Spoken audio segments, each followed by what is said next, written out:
Doctor Shashidhara ಅಂತ, ವೈಜ್ಞಾನಿಕ ಆಧ್ಯಾತ್ಮ ಕೇಂದ್ರದಿಂದ ಮಾತಾಡ್ತಾ ಇದ್ದೇನೆ.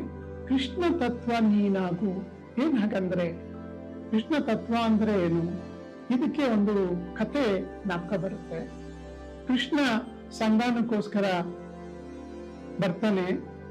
ಧೃತರಾಷ್ಟ್ರ ರಾಜ ಜ್ಯೋತಿಷನ್ ಕರೆಸ್ತಾನೆ. ಇವಾಗ ದುರ್ಯೋಧನನ ಜ್ಯೋತಿಷ್ಯದ ಪ್ರಕಾರ ಅವನ ಆಗು ಹೋಗುಗಳು ಹೇಗೆ ಅಂತ ತಿಳ್ಕೊಳ್ಳಕ್ಕೆ ರಾಜ ಜ್ಯೋತಿಷ್ಯ ಬಂದು ಹೇಳ್ತಾನೆ, ಎಲ್ಲಾ ಗ್ರಹಗಳು ಪಕ್ಕಾ ಇದೆ, ತುಂಬಾ ಚೆನ್ನಾಗಿದೆ, ಎಲ್ಲ ಕೂಡ್ಕೊಂಡಿದೆ, ದುರ್ಯೋಧನನೇ ಗೆಲ್ಲೋದು. ಆಗ ಧೃತರಾಷ್ಟ್ರನ್ಗೆ ಮಕ್ಕಳು ಮೊಮ್ಮಕ್ಕಳೆಲ್ಲ ಸಾಯ್ತಾ ಇರ್ತಾರೆ. ಆಲ್ಮೋಸ್ಟ್ 70 ಜನ ಮೊಮ್ಮಕ್ಕಳು ಸಾಯ್ತಾ ಇರೋದ್ ನೋಡಿ ದುಃಖ ಆಗತ್ತೆ. ಮತ್ತೆ ರಾಜ ಜ್ಯೋತಿಷನ್ ಕರೆಸ್ತಾರೆ. ಯಾಕೆ ಹೀಗಾಗ್ತಾ ಇದೆ? ನೀವು ಹೇಳಿದ್ರಿ ತುಂಬಾ ಚೆನ್ನಾಗಿದೆ. ಇಲ್ಲಪ್ಪ, ಅವ್ರ ಕಡೆ ಕೃಷ್ಣ ಅನ್ನೋನೊಬ್ರು ಇದ್ದಾನೆ.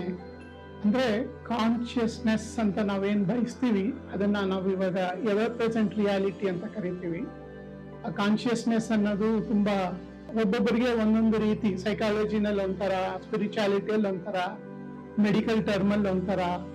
ಸೊ ಅದರಿಂದ ನಾವು ಅದನ್ನ ಯೂಸ್ ಮಾಡಲ್ಲ, ಅದನ್ನ ಕಾನ್ಶಿಯಸ್ನೆಸ್ ಅಂತ ಹೆಚ್ಚಿಗೆ ಯೂಸ್ ಮಾಡಲ್ಲ. ನಾವು ನಮ್ಮ ವೈಜ್ಞಾನಿಕ ಅಧ್ಯಾತ್ಮ ಕೇಂದ್ರದಲ್ಲಿ ಅದನ್ನ ಎವರ್ ಪ್ರೆಸೆಂಟ್ ರಿಯಾಲಿಟಿ, ಅದು ಒಳ್ಳೆ ಸತ್ಯ. ಅವನೊಬ್ಬ ಇದ್ದಾನೆ ಅವ್ರ ಕಡೆ, ಅವನು ಎಲ್ಲಾ ಗ್ರಹಗಳನ್ನ ಅವನು ಇಟ್ಕೊಳ್ತಾನೆ. ಸೊ ಅಷ್ಟು ಪವರ್ಫುಲ್ ಆಗಿರೋ ಅಂತ ಈ ಕೃಷ್ಣ ತತ್ವವನ್ನು ಪ್ರತಿಯೊಬ್ಬರು ತಿಳ್ಕೊಬೇಕು. ಅದು ತುಂಬಾ ಸಿಂಪಲ್. ಈ ಹೊರ ಸತ್ಯದಲ್ಲಿ ಏನಿದೆಯೋ ಅದರ ಅಂತರಾಳಕ್ಕೆ ಹೋದ್ರೆ ಅದೆಲ್ಲ ಆಟಮ್ಸ್ ಇಂದ ಮಾಡಲ್ಪಟ್ಟಿದೆ. ಆಟಮ್ಸ್ ಒಳಗಡೆ ಹೋದ್ರೆ ಅಟಾಮಿಕ್ ಸ್ಟಫ್ ಅಂತೀವಿ. 99.99999% ಎಂಟಿ ಲೈಕ್ ಸ್ಪೇಸ್. ಅದು ಎಂಟಿ ಅಲ್ಲ, ಎಂಟಿ ಲೈಕ್ ಸ್ಪೇಸ್. ಬಟ್ ಅದರಿಂದಲೇ ಸೃಷ್ಟಿ ಆಗಿರೋದು. ಅದೇ ಸೋರ್ಸ್ ಆಫ್ ಕ್ರಿಯೇಷನ್. ಅದನ್ನು ನಾವು ಇನ್ನರ್ ಪ್ರೆಸೆಂಟ್, ಅದೇ ಹೊರ ಸತ್ಯ ಅಂತೀವಿ, ಕೃಷ್ಣ ತತ್ವ ಅಂತೀವಿ. ಅದರಿಂದಲೇ ಪ್ರತಿಯೊಂದು ಕೂಡ ಫಾರ್ಮೇಶನ್ ಆಗಿರೋದು. ಸೊ ಕ್ರಿಯೇಷನ್ ನಾವು ಎಕ್ಸ್ಪೀರಿಯನ್ಸ್ ಮಾಡ್ಕೊಳ್ತೀವಿ, ಸೋರ್ಸ್ ಆಫ್ ಕ್ರಿಯೇಷನ್ ನಮ್ಮ ಒಳಗಡೆನೂ ಇದೆ.